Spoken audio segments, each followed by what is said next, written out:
अभी हम देखते हैं कि ये बाइंडिंग एनर्जी पर न्यूक्लियॉन क्या है। तो मैं समझता हूं कि इस टॉपिक का ये सबसे इंटरेस्टिंग पार्ट है और सबसे मजे का पार्ट है, क्योंकि इसमें से बहुत सारी मजे की चीजें निकलने वाली हैं। तो देखिए, बाइंडिंग एनर्जी पर न्यूक्लियॉन पे जाने से पहले हम देखते हैं कि कोई न्यूक्लियाई स्टेबल है या नहीं है। ये किस चीज पर डिपेंड करता है? क्या उस न्यूक्लियाई की बाइंडिंग एनर्जी पर डिपेंड करता है या उस न्यूक्लियाई की बाइंडिंग एनर्जी पर न्यूक्लियॉन पे डिपेंड करता है? तो अगर ये पता चल गया तो मैं समझता हूं ये ग्राफ अब सब के लिए हलवा मक्खन मलाई सब कुछ हो जाएगा। ठीक है, तो देखते हैं किस तरह से। देखिए, अगर मैं आयरन की बात करूं, ठीक है, जिसका एटॉमिक नंबर जो होता है वो 26 होता है और एटॉमिक मास 56 होता है, और यूरेनियम की बात करूं तो 92 और 238 एटॉमिक मास इसका होता है। ठीक है, अगर हम आयरन की बाइंडिंग एनर्जी की बात करें तो वो तकरीबन होती है 492 मेगा इलेक्ट्रॉन वोल्ट, और अगर यूरेनियम की बात करें तो इसकी तकरीबन होती है 1800 मेगा इलेक्ट्रॉन वोल्ट। तो अगर आपसे कोई पूछे कि इन दोनों में सबसे ज्यादा स्टेबल कौन सा है, तो आप कहेंगे भाई binding energy 1800 mega electron volt है यूरेनियम की, लिहाजा ये सबसे ज्यादा स्टेबल है। ये स्टेबल नहीं है, लेकिन ऐसा कुछ नहीं है। हमारे पास जो आयरन है वो सबसे ज्यादा स्टेबल है, यूरेनियम से ज्यादा स्टेबल आयरन है। हालांकि इसकी बाइंडिंग एनर्जी कम है, लेकिन क्यों ये सबसे ज्यादा स्टेबल है? ये मोस्ट इंटरेस्टिंग क्वेश्चन है और इससे ज्यादा इंटरेस्टिंग इसका आंसर है। तो देखते हैं क्यों सबसे ज्यादा ये स्टेबल है। देखिए, आयरन की बाइंडिंग एनर्जी बेशक कम है यूरेनियम से, लेकिन आयरन की बाइंडिंग एनर्जी पर न्यूक्लियॉन ज्यादा है यूरेनियम से। इसको फिर से रिपीट कर रहा हूं कि आयरन की जो बाइंडिंग एनर्जी पर न्यूक्लियॉन है, बाइंडिंग एनर्जी पर न्यूक्लियॉन जो है वो इसकी ज्यादा है यूरेनियम से। इस वजह से आयरन स्टेबल है, यूरेनियम अनस्टेबल है। अब किस तरह से ज्यादा और ये बाइंडिंग एनर्जी पर न्यूक्लियॉन होती क्या है वो चीज देखते हैं। यानी कि क्राइटेरिया ऑफ स्टेबिलिटी क्या है? बाइंडिंग एनर्जी पर न्यूक्लियॉन, वो देखते हैं। बाइंडिंग एनर्जी नहीं देखनी, बाइंडिंग एनर्जी पर न्यूक्लियॉन देखनी है। तो सबसे पहले देखें बाइंडिंग एनर्जी पर न्यूक्लियॉन क्या है। पहले जनरल सा बताते हैं, बाद में एक एग्जाम्पल के जरिए से बताते हैं। देखें, जो हमारे पास ये बाइंडिंग एनर्जी है वो पूरा न्यूक्लियस जब बन चुका है तो ये सारी ये 492 mega electron volt binding energy उस न्यूक्लियस से निकल गई है। लेकिन हम कहते हैं कि ये तो पूरे न्यूक्लियस से निकली है। अगर हम बात करें कि एक उसी न्यूक्लियस के एक पार्टिकल से कितनी बाइंडिंग एनर्जी निकली है या उसके साथ कितनी बाइंडिंग एनर्जी एसोसिएट है, वो होती है बाइंडिंग एनर्जी पर न्यूक्लियॉन। जैसे वो लड्डुओं वाली एग्जांपल दी थी कि 4 लड्डू है, उसमें से जो एक लड्डू है उसकी जो बाइंडिंग एनर्जी है उससे एसोसिएट, वो हमारे पास कहलाएगी बाइंडिंग एनर्जी पर न्यूक्लियॉन। तो एग्जाम्पल के जरिए से इसको हम समझते हैं, बाद में दोबारा इसी पे आते हैं। देखिए, अगर हमारे पास ये एक रूम है और इस रूम में हमारे पास कितने बंदे हैं? 4 हैं। 4 बंदे हैं, सॉरी 4 बच्चे हैं। 4 बच्चे हैं और इनका जो वालिद है, ये इन सब का क्या है? वालिद है, इनका फादर है। ठीक है, इसकी जो सैलरी है वो हम कहते हैं कि 2000 है। जैसे ये घर का खर्च लाता है, भाई 2000 में आजकल क्या आता है, बहरहाल समझ लें बस। तो 2000 है। तो फॉर एग्जाम्पल अगर हम सोचने की हद तक देखें तो ये हर बच्चे पे तकरीबन कितना खर्च करे? ये सारा 2000 हर बच्चे पे खर्च कर देता है। ठीक है, तो अगर इक्वली सब पे खर्च करे तो इस पे कितना खर्च करेगा? 500। इस पे कितना खर्च करेगा? 500। इस पे कितना खर्च करेगा? 500। इस पे कितना खर्च करेगा? 500। तो ये जो 2000 है ये क्या है? बाइंडिंग एनर्जी है। ये बाइंडिंग एनर्जी समझ लें, टोटल बाइंडिंग एनर्जी है। और ये 500 क्या है? ये बाइंडिंग एनर्जी पर न्यूक्लियॉन है। ये बाइंडिंग एनर्जी पर न्यूक्लियॉन है। लेकिन आपने मुझे बताना है कि सबसे ज्यादा स्टेबल कौन है। बताते हैं किस तरह से। देखिए, अगर हमारे पास एक और ये रूम है और इसमें 10 बच्चे हैं, 1 2 3 4 5 6 7 8 9 10।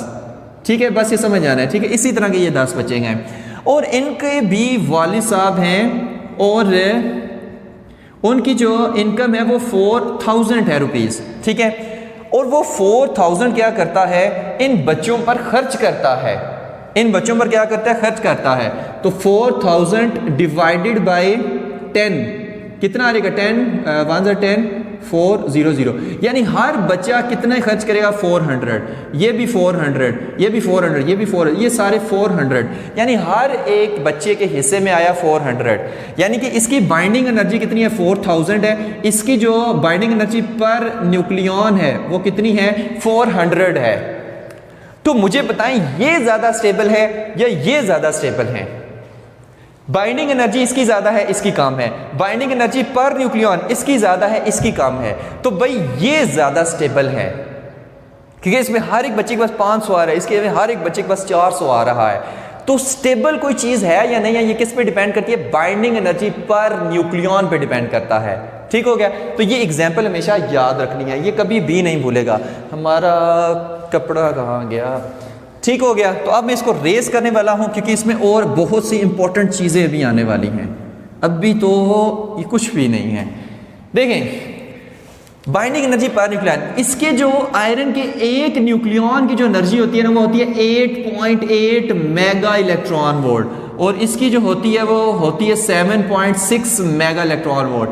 ये है बाइंडिंग एनर्जी पर न्यूक्लियन। ठीक है, ये बाइंडिंग एनर्जी पर न्यूक्लियन की एक पार्टिकल की एनर्जी कितनी है। जैसे ना इसकी 1800 मेगा इलेक्ट्रॉन वोल्ट है, लेकिन वो 238 को इसने ऐसे संभाला हुआ है। इसकी 492 है, लेकिन इसने 56 को संभाला हुआ है। ठीक है, तो इसका मतलब है कि इसकी बाइंडिंग एनर्जी पर न्यूक्लियन ज्यादा है। इनकम तो कम है, इसकी 492 है, लेकिन 56 एटॉमिक मास भी तो कम है। इसकी बेशक 1800 मेगा इलेक्ट्रॉन वोल्ट है, लेकिन इसका एटॉमिक मास भी तो देखिए, इसमें 238 न्यूक्लियॉन्स हैं। ठीक है, तो इस वजह से इसकी बाइंडिंग एनर्जी पर न्यूक्लियॉन ज्यादा, इसकी कम है। ठीक है, तो इसकी ज्यादा, इसकी 8.8 एक पार्टिकल की, इसकी 7.6 एक पार्टिकल की। ये स्टेबल नहीं है। अब आते हैं हम ग्राफ पे कि कौन से ग्राफ यही बता रहे कि बाइंडिंग एनर्जी पर न्यूक्लियॉन किसकी ज्यादा है, किसकी कम है, कौन स्टेबल है, कौन स्टेबल नहीं है। यहां पर देखिए ड्यूटेरियम, इसकी जो बाइंडिंग एनर्जी पर न्यूक्लियॉन है वो 1.1 इलेक्ट्रॉन वोल्ट है। इसको पहले समझा लें कि वाई एक्सिस पे हमने लिए है बाइंडिंग एनर्जी पर न्यूक्लियॉन, ठीक है, जिसमें यहां पर 1 mega electron volt, 2 4 6 8 10 mega electron volt में बाइंडिंग एनर्जी पर न्यूक्लियॉन ली है। और हमने जो हमारे पास है एक्स एक्सिस पे हमने एटॉमिक मास लिया है 50 100 150 200 और 250। ठीक है, एटॉमिक मास लिया हुआ है। तो ये ग्राफ हमें क्या शो कर रहा है वो चीज देखते हैं। इसमें देखिए ये जो ड्यूटेरियम है इसकी बाइंडिंग एनर्जी है 1.1 मेगा इलेक्ट्रॉन वोल्ट। ठीक हो गया।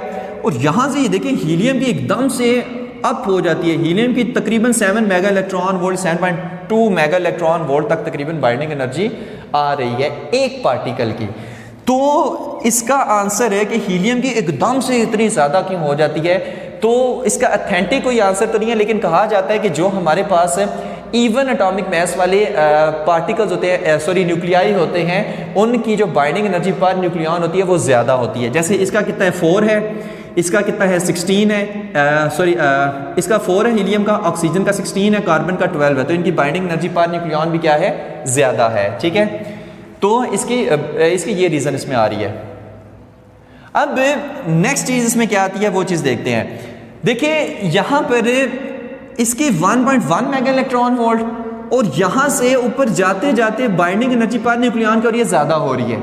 और यहां से जाते जाते आयरन की भाई कितनी है, आयरन की बाइंडिंग एनर्जी पर न्यूक्लियॉन कितनी है, 8.8 मेगा इलेक्ट्रॉन वोल्ट है। तो यहां पे अगर आप देखें तो आयरन की बाइंडिंग एनर्जी पर न्यूक्लियॉन सबसे ज्यादा है।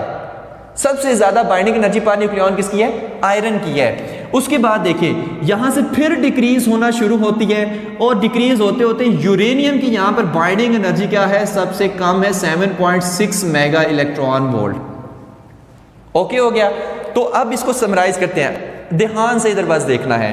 यहां पे देखिए बाइंडिंग एनर्जी पर न्यूक्लियॉन क्या हो रही है, बढ़ रही है, बढ़ रही है, बढ़ रही है, बढ़ रही है, बढ़ रही है, बढ़ रही है, आयरन तक बढ़ रही है। आयरन तक क्या बढ़ रही है, कर रही है, बढ़ रही है, सही है, 50 से 80 एटॉमिक मास तक। उसके बाद क्या होती है, कम होना शुरू हो जाती है। तो पहले बाइंडिंग एनर्जी पर न्यूक्लियॉन बढ़ी, मैक्सिमम पे पहुंची, और मैक्सिमम किसी आयरन, इसलिए हम इसको शहजादा कहते हैं। उसके बाद कम होते होते होते होते कम होने लगी यूरेनियम की बाइंडिंग एनर्जी पर न्यूक्लियॉन क्या है, कम है। ठीक है, तो अब इसमें मजीद डिस्कशन करते हैं। देखिए जिनका एटॉमिक मैस जो है, atomic mass A is equal to 50 से A is equal 50 to A is equal to 80 है। ये क्या है, ये स्टेबल न्यूक्लियाई हैं, मतलब 50 से लेकर 80 तक, 50 से लेकर 80 तक, मतलब यहां तक ये और ये काल, इसमें बहुत सारे आ रहे हैं लेकिन मैंने बीच में नहीं लिखे। ठीक है, तो ये क्या है, ये वाले सारे ये मोस्ट स्टेबल न्यूक्लियाई हैं जिनकी binding energy nearly 8.8 mega electron volt होती है। 8.8 मेगा इलेक्ट्रॉन वोल्ट होती है, तकरीबन इनकी बाइंडिंग एनर्जी इतनी होती है।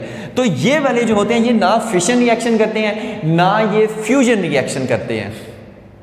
ठीक हो गया। अच्छा, एक चीज ये होगी। अब नेक्स्ट चीज है कि ये सारे हमारे पास क्या कहलाते हैं, ये वाले सारे क्या कहलाते हैं, ये लाइटर न्यूक्लियाई कहलाते हैं, लाइटर न्यूक्लियाई, क्योंकि इनमें प्रोटॉन और न्यूट्रॉन क्या होते हैं, कम होते हैं। और ये वाले सारे क्या कहलाते हैं, ये हैवी न्यूक्लियाई कहलाते हैं, क्योंकि इनमें प्रोटॉन और न्यूट्रॉन क्या होते हैं, ज्यादा होते हैं। एक चीज ये होगी, अब मैं ये क्यों बता रहा हूं कि ये लाइटर न्यूक्लियाई हैं, ये हैवियर न्यूक्लियाई हैं। अब ये जो लाइटर न्यूक्लियाई हैं ये भी हमारे पास क्या है, यहाँ पर जाते जाते यहाँ पर आके स्टेबल न्यूक्लियाई शुरू होते हैं, आगे से फिर अनस्टेबल न्यूक्लियाई शुरू हो जाते हैं। ठीक है, तो जो स्टेबिलिटी है वो यहाँ पर कम, यहाँ पे ज्यादा होते होते यहाँ पर फिर कम। अब नेक्स्ट है कि कहाँ पर ये जो अनस्टेबल न्यूक्लियाई हैं ये स्टेबल होने के लिए क्या करते हैं, उस चीज पे आते हैं। तो देखिए अगर हम यूरेनियम की बात करें तो यूरेनियम क्या है, हैवी न्यूक्लियस है। बड़े मजे की इसमें बात आने वाली है। यूरेनियम क्या है, हैवी न्यूक्लियस है, तो बना ले हैवी न्यूक्लियस। ओके हो गया। ड्यूटेरियम या ये जो ट्रिशियम है ये स्मॉल न्यूक्लियाई है, लाइटर न्यूक्लियाई है, तो मान लें कि ये इतने से न्यूक्लियाई हैं, मान लिया। और ये जो आयरन है जो मोस्ट स्टेबल है ये ना हैवी है ये ना लाइटर है, ये मिड रेंज में आता है, तो मिड रेंज में कुछ ऐसे कर लें। अब यहां पर देखें ये अनस्टेबल, ये अनस्टेबल, थोड़ा सा गम ज्यादा मच रहा है, थोड़ा बर्दाश्त करें, और ये स्टेबल। अब अगर मैं चाहता हूं कि ये लाइटर न्यूक्लियाई स्टेबल हो जाएं तो मैं क्या करूं, अगर मैं कहूं कि ये हैवी न्यूक्लियाई अनस्टेबल है, ये स्टेबल हो तो क्या करूं, तो स्टेबल होने के लिए ये छोटू सा है ना, इसको इतना साइज करना पड़ेगा तो ये स्टेबल हो जाएगा। अब ये बड़ा है, इसको अपना साइज कम करना पड़ेगा, कम करके इतना करना पड़ेगा तो ये स्टेबल हो जाएगा। मतलब ये इधर से इधर आना चाहेगा, ये इधर से इधर आना चाहेगा, तब ये दोनों स्टेबिलिटी की तरफ जाएंगे। ठीक है, तो एक चीज इसको दरमियान में से रेस करने लगे हैं, बस इसको ध्यान करें क्योंकि बीच में मैंने कुछ लिखना है। ठीक है, याद रखना है। तो ये जितने लाइटर न्यूक्लियाई हैं ये हमारे पास क्या करते हैं, ये फ्यूजन रिएक्शन करते हैं। बताते हैं ये क्या होता है, फ्यूजन रिएक्शन। और जितने हमारे पास एटॉमिक मैस ग्रेटर देन 80 वाले होते हैं, मतलब जिनका एटॉमिक मैस 80 से ग्रेटर है, वो सारे क्या करते हैं, वो फिशन रिएक्शन करते हैं। Fission reaction